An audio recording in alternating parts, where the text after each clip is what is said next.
Di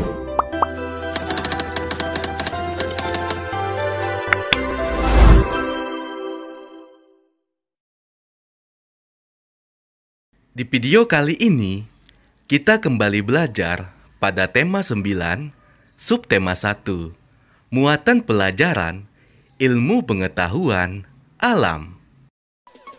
Sumber energi. Secara garis besar, ada dua jenis sumber energi.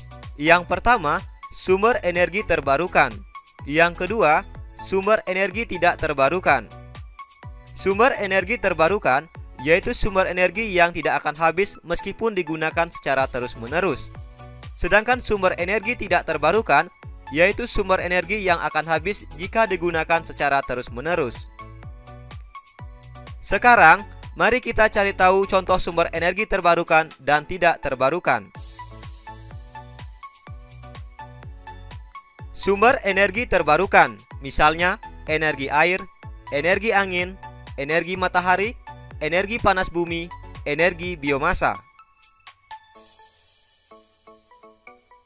Sumber energi terbarukan atau energi alternatif atau disebut juga energi berkelanjutan merupakan energi yang dapat dengan cepat dipulihkan kembali secara alami dan selalu tersedia di alam.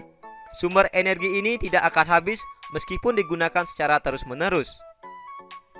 Sekarang, mari kita lihat penjelasan lebih lanjut tentang contoh-contoh sumber energi terbarukan. Yang pertama, energi air. Energi pada air yang mengalir dapat dimanfaatkan untuk berbagai hal.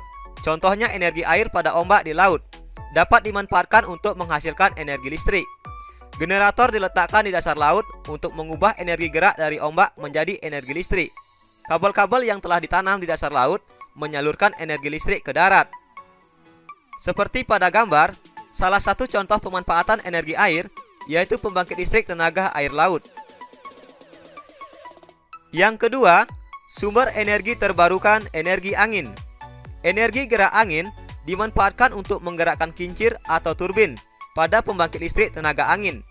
Turbin dihubungkan dengan generator yang dapat mengubah energi gerak menjadi energi listrik.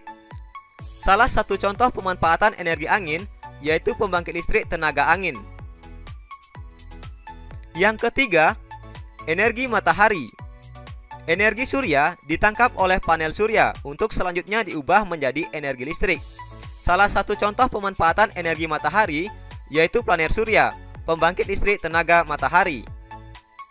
Berikutnya contoh sumber energi terbarukan energi panas bumi. Energi yang bersumber dari batuan panas dan sumber air panas bumi di pegunungan. Energi panas bumi disebut juga dengan energi geotermal. Energi panas bumi memanfaatkan sumber air panas bumi di pegunungan. Uap panas dari dalam bumi dimanfaatkan untuk memutar turbin. Turbin kemudian memutar generator sehingga menghasilkan energi listrik. Salah satu contoh pemanfaatan energi panas bumi yaitu pembangkit listrik tenaga panas bumi. Berikutnya contoh sumber energi terbarukan, energi biomasa.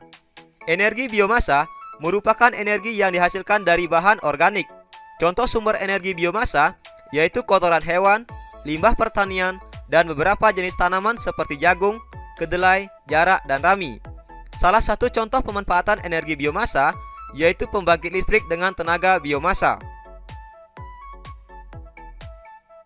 Berikutnya sumber energi tak terbarukan, misalnya minyak bumi, gas alam, dan batu bara.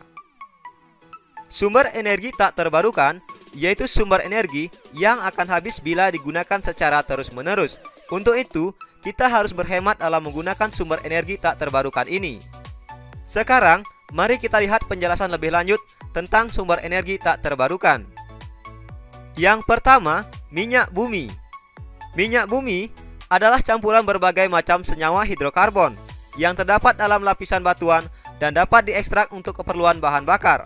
Minyak bumi berasal dari bahan bakar fosil yang terendap di dalam batuan sedimen.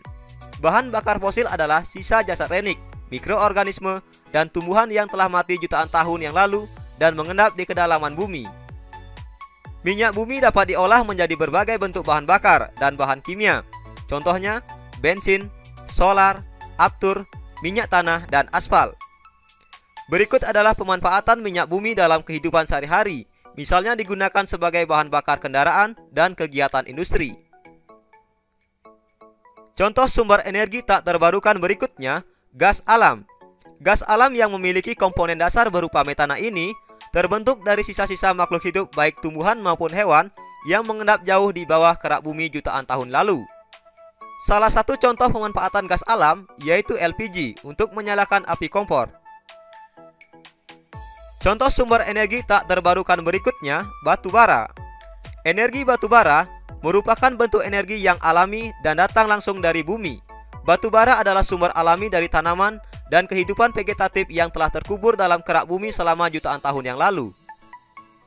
Jika digunakan terlalu banyak, suatu hari kita akan kehabisan batu bara.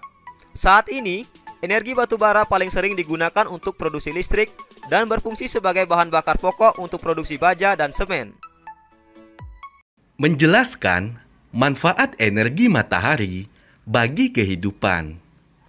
Kita sudah mengetahui bahwa di alam terdapat sumber energi yang dapat diperbarui dan tidak dapat diperbarui. Sumber energi yang dapat diperbarui merupakan sumber energi yang tidak akan habis walau digunakan secara terus-menerus. Contohnya, air, matahari, angin, hewan, dan tumbuhan.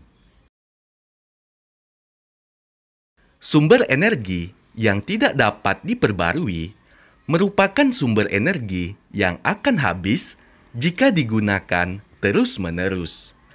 Contohnya batu bara, gas alam, dan minyak bumi. Agar tidak cepat habis, kita harus memanfaatkan sumber energi yang tidak dapat diperbaharui ini dengan bijak. Matahari merupakan sumber energi yang dapat diperbarui yang ada di bumi. Selain itu, matahari juga merupakan sumber energi terbesar yang ada di bumi. Berikut adalah manfaat energi matahari. Pertama, bagi tumbuhan. Energi cahaya matahari untuk membantu proses fotosintesis dan membantu pertumbuhan tanaman. Manfaat yang kedua, bagi manusia.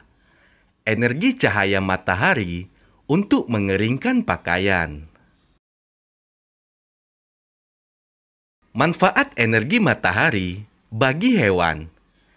Energi panas matahari untuk menghangatkan tubuh dan sumber cahaya alami untuk melakukan aktivitas saat pagi atau siang hari. Manfaat yang keempat bagi alam. Energi matahari untuk menghangatkan suhu bumi dan menerangi bumi saat pagi atau siang hari. Muatan pelajaran ilmu pengetahuan sosial. Menjelaskan fungsi sumber daya alam bagi lingkungan sekitar. Lingkungan merupakan segala sesuatu yang ada di sekitar manusia dan memengaruhi kehidupan manusia. Sumber daya seperti udara, cahaya, dan air merupakan lingkungan bagi kita. Lingkungan menyediakan kebutuhan bagi manusia dalam berbagai hal. Lingkungan memengaruhi aktivitas manusia karena manusia senantiasa beradaptasi dengan lingkungan dalam memenuhi kebutuhannya. Fungsi lingkungan bagi manusia yaitu sebagai tempat tinggal, sebagai tempat hidup dan mencari makan, sebagai tempat berlangsungnya aktivitas atau bekerja.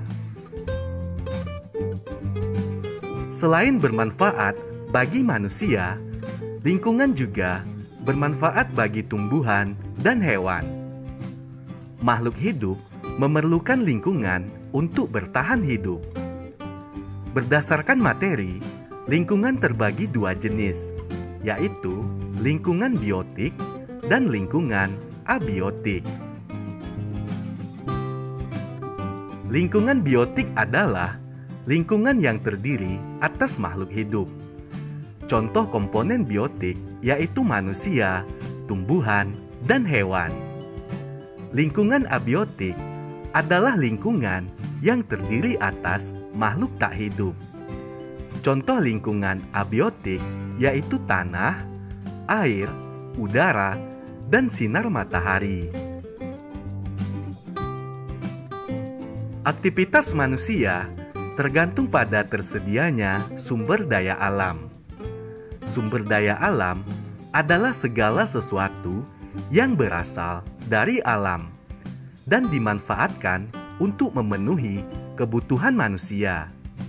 Sumber daya alam dikelompokkan menjadi dua, yaitu berdasarkan lokasi sumbernya dan sifatnya. Menurut lokasinya, sumber daya alam dikelompokkan menjadi dua, yaitu sumber daya alam darat dan sumber daya alam perairan. Menurut sifatnya, sumber daya alam dikelompokkan menjadi sumber daya alam yang dapat diperbarui dan sumber daya alam yang tidak dapat diperbarui. Muatan pelajaran PPKN menjelaskan hak dan kewajiban terhadap lingkungan. Lingkungan yang asri, nyaman, dan aman merupakan lingkungan yang diinginkan oleh setiap orang. Untuk mendapatkan lingkungan tersebut, kamu perlu menyeimbangkan antara hak dan kewajiban. Hak adalah sesuatu yang layak kita dapatkan setelah mendapatkan kewajiban, sedangkan kewajiban adalah sesuatu yang harus kita kerjakan. Contohnya, nelayan memiliki hak untuk mendapatkan ikan, dan kewajibannya adalah tidak merusak terumbu karang.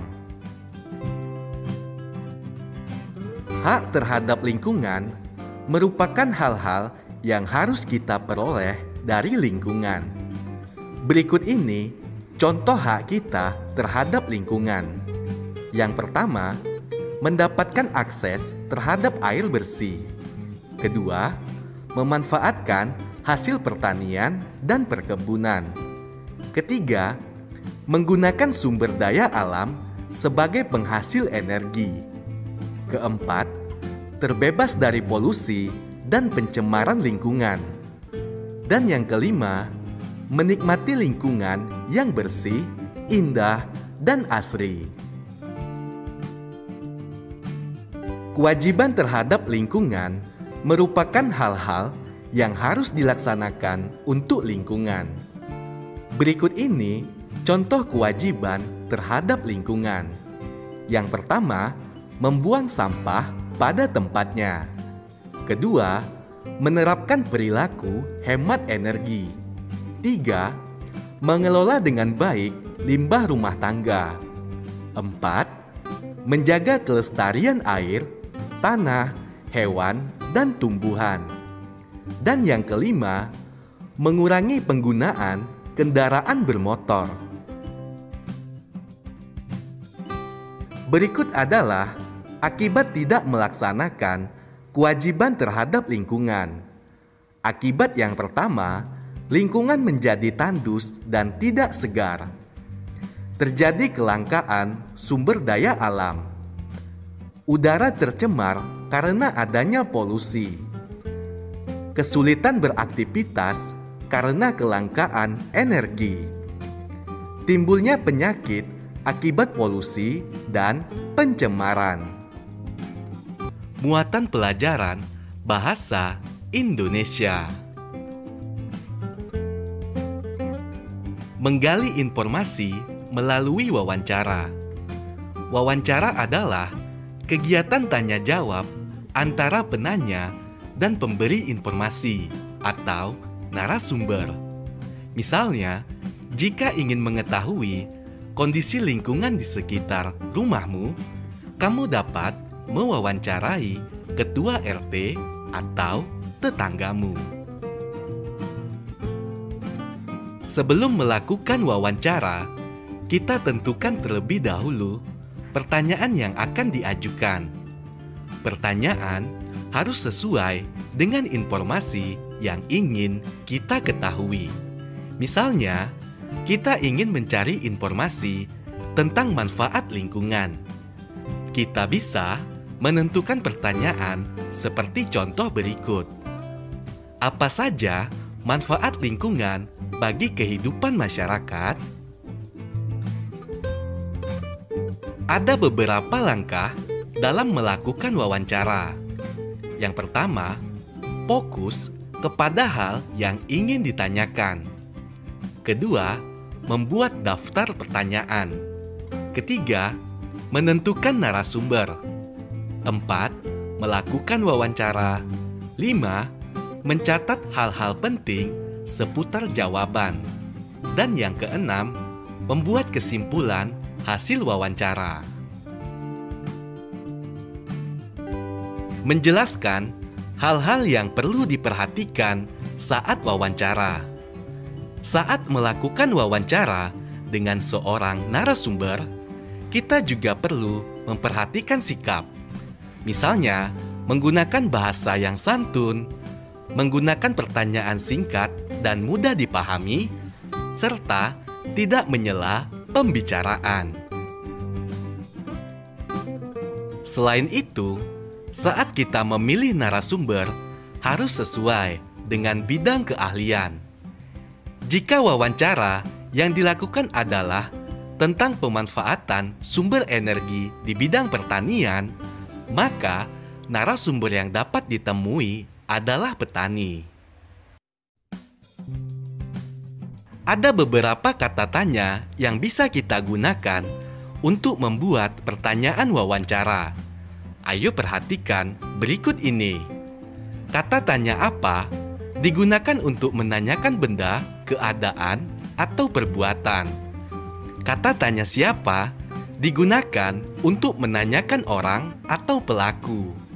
Kata tanya mengapa digunakan untuk menanyakan sebab atau alasan terjadinya suatu peristiwa. Kata tanya kapan digunakan untuk menanyakan waktu.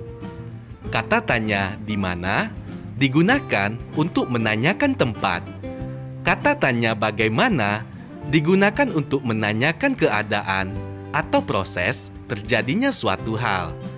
Kata tanya berapa digunakan untuk menanyakan jumlah. Berikut adalah contoh pertanyaan wawancara tentang kondisi lingkungan. Misalnya, narasumber kita bernama Ayah Dedi. Daftar pertanyaannya, siapa nama Bapak? Pertanyaan kedua, dari daerah mana Bapak berasal? 3. Apa saja energi yang ada di daerah Bapak? 4. Bagaimana pemanfaatan sumber energi tersebut? Dan pertanyaan kelima, bagaimana sikap masyarakat terhadap sumber energi tersebut? Muatan pelajaran, seni budaya, dan prakarya. Menyanyikan lagu sesuai dengan tempo dan tinggi rendah nada. Nada merupakan bunyi yang beraturan dan memiliki frekuensi tertentu. Nada dapat membentuk tinggi rendah bunyi dalam lagu. Tinggi rendah nada dapat diatur dalam tangga nada. Kita mengenal dua jenis notasi, yaitu notasi angka dan notasi balok. Notasi merupakan simbol atau lambang dari nada yang dapat ditulis dan dibaca. Ayo perhatikan gambar notasi balok dan notasi angka berikut. Tempo merupakan ukuran kecepatan musik dalam birama. Tanda tempo biasanya dituliskan pada lembar partitur lagu. Letaknya berada di bawah judul lagu sebelah kiri. Tanda tempo digunakan untuk menyatakan kecepatan lagu yang tepat. Tempo terbagi 3 jenis, yaitu tempo cepat, tempo sedang, dan lambat. Tempo bisa diukur dengan alat bernama metronom. Tempo cepat atau allegro dinyanyikan dengan kecepatan sekitar 132 sampai 138 ketukan per menit. Tempo sedang atau moderato dinyanyikan dengan kecepatan sekitar 92 sampai dengan 104 ketukan per menit. Tempo lambat atau lento dinyanyikan dengan kecepatan sekitar 56 sampai dengan 58 ketukan per menit. Ayo nyanyikanlah lagu berikut dengan tempo dan tinggi rendah nada yang tepat.